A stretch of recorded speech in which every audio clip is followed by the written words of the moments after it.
Welcome to Ramesh real estate. మనం ఈరోజు చూస్తున్న ఇల్లు వచ్చేసి 167 గజాల్లో హెచ్ఎండిఏ లేఅవుట్లో ఉన్న ఈస్ట్ ఫేసింగ్ హౌస్ చూస్తున్నాము.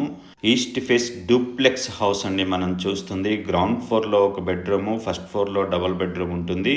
ఇంటి ముందర 40 ఫీట్ల రోడ్డు ఉందండి. ఈ బిల్డింగ్ లొకేషన్ వచ్చేసి కుందనపల్లి, దమ్మాయిగూడ మున్సిపాలిటీలో వస్తుంది. బండ్లగూడ మెయిన్ రోడ్డుకి జస్ట్ 1.2 km మాత్రమే ఉంటుంది. ఈ బిల్డింగ్ ప్లాట్ డైమెన్షన్ 30/50 అండి. Total slab area 3000 square feets ఉంటుంది. ఈ బిల్డింగ్ దగ్గర నుంచి మెయిన్ రోడ్ 1.2 km ఉంటుంది. ఓఆర్ఆర్ ఎగ్జిట్ 8, కీసరా 5 km ఉంటుంది. ఈసీఎల్ క్రాస్ రోడ్ 8.4 km ఉంటుంది. చెర్లాపల్లి రైల్వే స్టేషన్ 11 km ఉంటుందండి. ఈ బిల్డింగ్ కాస్ట్ వచ్చేసి 1,25,00,000 అండి. 1,25,00,000 అండి. ఈ బిల్డింగ్ నచ్చిన వాళ్ళు పైన నా నెంబర్కి కాల్ చేయండి. Like and subscribe. Thank you for watching.